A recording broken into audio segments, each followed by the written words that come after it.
में सज्जनों भाई बहनों, प्रतिदिन की भांति आज हम सभी इस महा मधुरमय पावन घड़ी में हम सभी मीठी मुस्कान एवं मधुर भावनाओं के साथ उपस्थित हो रहे।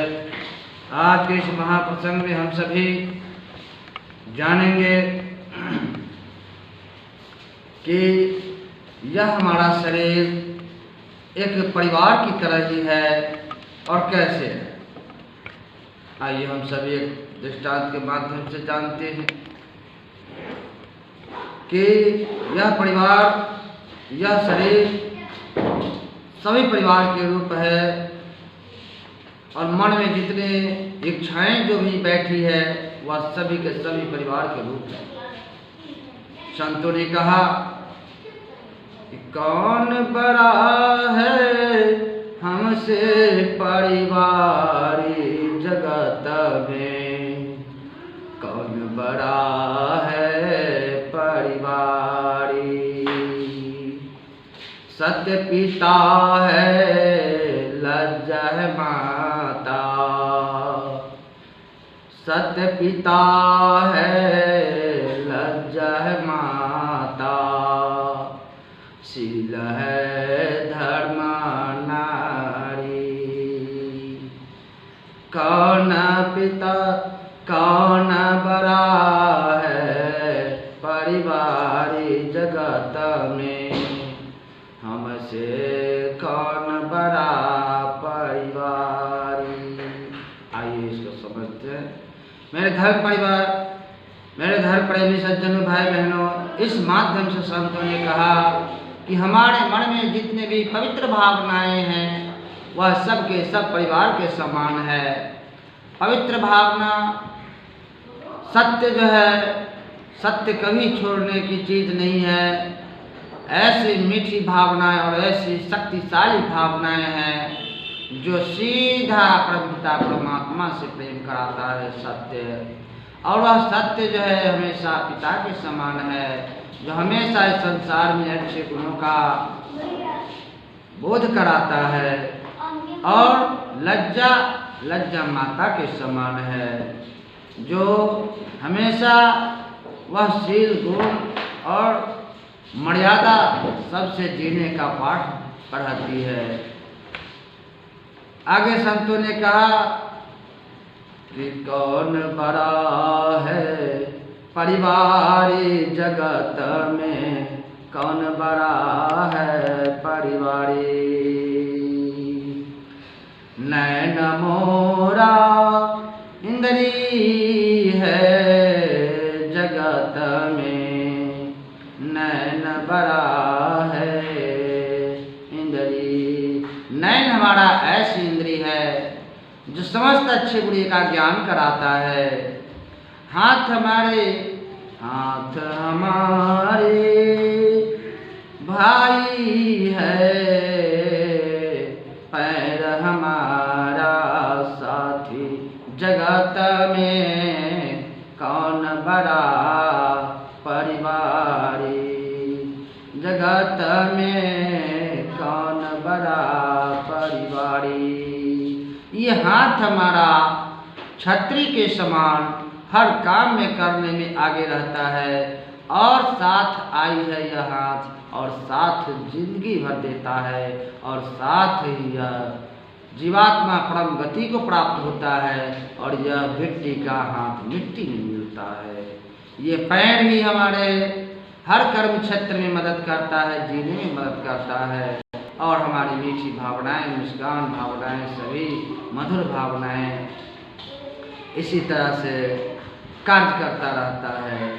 और ईर्ष्या जो हमारे मन की हमेशा जलन कराने वाली एक शत्रुता है, शत्रु की भावना आकर बैठ जाती है। ईर्ष्या जो हमारे जीवन को हमेशा मन को जलाती रहती है।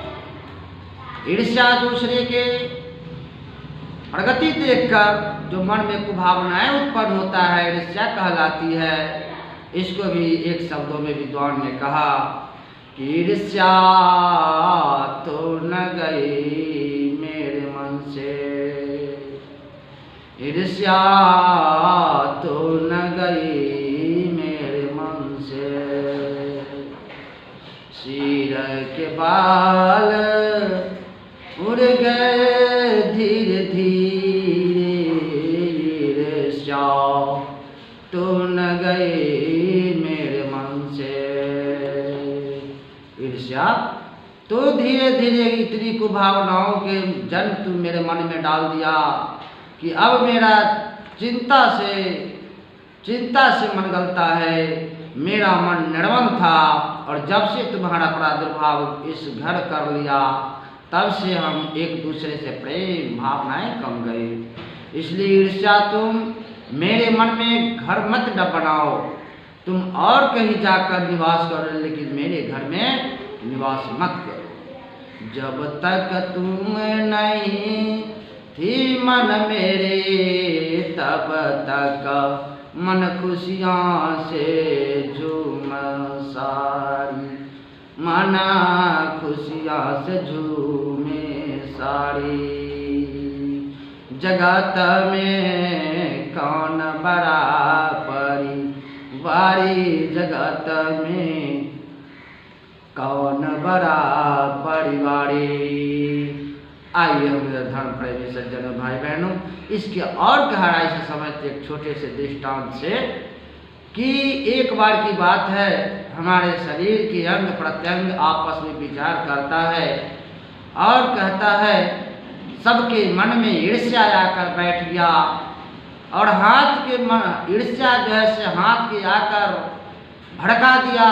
ऐ हाथ, तुम ही तो है जो विभिन्न प्रकार के कर्म करते हो, तो मुंह में अन्न पहुंचता है और वह अन्न सीधा जाकर पेट अपने आप में समेट लेता है, जमा कर लेता है। पैर को भी वही बात ईर्ष्या भड़का देती है। जिस तरह से परिवार में केकई, भगवान राम के परिवार में केकई ने दिखावा के लिए सारे परिवार को ध्वस्त किया, भड़का दिया। उसके साथ वो जो कुबड़े जाई हुई थी, भरत महाराज के नानी घर से माता केकई के सेवा के लिए आई हुई थी, वो भी जो है इधर उधर परिवार को तोड़ने में लग गया। इसी तरह से शरीर रूपी परिवार को तोड़ने के लिए मन में एक ईर्ष्या आकर बैठ गई है और वह ईर्ष्या पैर को भी जाकर उल्टा सीधा पढ़ा देती है। ऐ पैर, तुम क्या इधर उधर दिन भर छलांग लगाते हो? अरे तुम तो दिन भर कमाते हो, छलांग लगाते हो, लेकिन मीठी फल तो मुंह खाता है और मुंह में सीधा पेट में जाकर एकत्रित होता है। तुमको क्या मिलता है? सारे अंग प्रत्यंगों को इस प्रकार से उल्टा सीधा पढ़ाकर घर परिवार, शरीर रूपी परिवार को तोड़ देता है। बस अब क्या था, ईर्ष्या के बाद में आकर मेरे हर अंग प्रत्यंग अपने अपने काम को छोड़ने का निर्णय ले लिया। आँख ने कहा कि मैं देखूंगा ही नहीं तो क्या हो जाएगा, देखता हूँ कि कैसे पेट राज करता है हम सबों के भी। मुंह करता है मैं बोलूँगा ही नहीं कुछ, हाथ कहा कि मैं कुछ काम ही नहीं करूँगा, पकड़ ही नहीं करूँगा, कान कहा कि मैं सुनूंगा ही नहीं। एवं प्रकार से हमारे जितने भी प्राय ज्ञान इंद्रियां हैं, हाथ पैर, सारे के सारे अपने अपने काम ईर्ष्या के मद में आकर ईर्ष्या के उल्टा सीधा पढ़ाने के माध्यम से काम बंद कर देता है। जब बंद कर देता है तो घंटे बीते, 2 घंटे बीते, 12 दिन, 12 घंटे बीते और 24 घंटा बीतते बीते ऐसा इस परिणाम पर आता है कि हाथ में अब न दम रहा और न पैर में दम रहा और न नैन में चैन रहा। भूख से प्यास से सारे इंद्रियां थर थर कांपने लगा। तब ईर्ष्या के सब मिलकर डांटता है, ईर्ष्या मैं तो कितना शक्ति के साथ उछल कूद करता था, सारे काम करता था, नैन में चैन था, इधर देखता था उधर देखता था, जब भी इच्छा लगता पानी पीता, भोजन करता। तुमने तो ऐसा उल्टा सीधा पाठ पढ़ा दिया कि मेरे हाथ में दम ही नहीं लगता है, पैर में दम ही नहीं लगता है, सारे दम तो तुम्हारे चक्कर में समाप्त हो गया। कहाँ से? अब सब अंग प्रत्यंग आपस में मीटिंग किया, अरे भैया ईर्ष्या की बात में मत पड़ो, अहंकार की बात में मत पड़ो। अरे मुंह तो खाता है तो पेट में जमा होता है, बात सही है, लेकिन पेट क्या अपने आप में भोजन थोड़ी ही रखती है। ये तो उस समय मेरी बुद्धि मारी गई थी कि उसके बाद में आकर काम मैंने हड़ताल कर दिया, छोड़ दिया। सारे अंग प्रत्यंग अपने अपने कार्य पर तत्काल अविलंब लौट आते हैं और फिर से यह घर रूपी शरीर रूपी घर सुचारू रूप से काम करने लगता है। और आँख देखने भी लगती है, कान सुनने भी लगते हैं, मुंह में पानी अन्न जाता है और हड़ताल टूटता है, सारे जंग में पुनः पहले की तरह शक्ति का संचार होता है। पेट ने समझाया, अरे भैया तुम जो भोजन देते हो, मेरे हाथ, मेरे मुंह, मेरे दांत, मेरे जीभ, सब अंग प्यारे हो मेरे लिए, मैं अपने में समेट कर और वही भोजन सबके नस नस में पहुंचाती हूँ, नस नस के माध्यम से, और शक्ति का संचार कराती हूँ, जिससे तुम दिन भर इनर्जेटिकल बने रहते हो, ऊर्जा से ऊर्जान्वित होते हो, जीवन गौरव से गौरवान्वित होता है। मेरे धर्म प्रेमी सज्जनों, भाई बहनों, ये शरीर रूपी परिवार कहीं और नहीं। इसी तरह से हमारा घर परिवार दूसरे के बातों में आकर, ईर्ष्या की भावनाओं में आकर और उल्टा सीधा पाठ पढ़कर जीवन को, जिस तरह से शरीर रूपी जीवन अस्त व्यस्त हो जाता है, उसी प्रकार से हमारा घर परिवार भी अस्त व्यस्त हो जाता है। इसलिए इस दृष्टांत से हम सभी ने सीखा, जाना कि हमें दूसरों के बहकावे में नहीं आना चाहिए, अपनी जो सद्बुद्धि कहे सो कीजिए। संतों ने कहा कि दुष्पराई बात में मत फंसो मेरे प्यारे, सद्बुद्धि में चलो।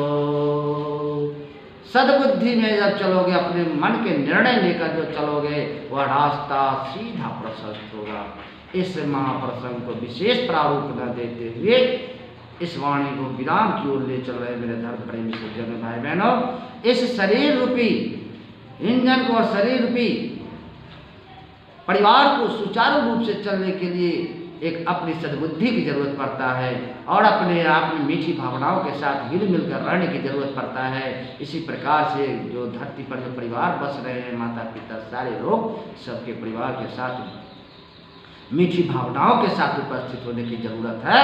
और जब भी आपके मीठी बोली के और मीठी व्यवहार के इंतजार आपके माता पिता करते हैं, दादा दादी करते हैं, आपके लिए कोई ये जरूरी नहीं है कि सब मिठाई की ठोंगा का इंतजार करता है, जलेबी का इंतजार करता है, नहीं। वह तो उनके भावनाएं की जरूरत है, लेकिन आपके जीवन में माता पिता आपकी बोली, मीठी बोली सुनने के लिए ललायित रहते हैं कि मेरा बेटा, मेरा पोता एक शब्द बोले, मीठी भावनाओं के साथ बोले। उनका जो मन में जो कचरा जमा रहता है, जो आपके वाणी से निर्मल होगा, प्रेम मिलेगा, जीवन जीने का साहस मिलेगा। मेरे धर्म प्रेमी सज्जन भाई, इस बात को ज़्यादा विस्तार न करते हुए वाणी विराम की ओर जा रहा है। इस माध्यम से आपको यदि वाणी यह अच्छा लग जाए, वाणी सेवा केंद्र, तो एक बार जरूर लाइक सब्सक्राइब करेंगे।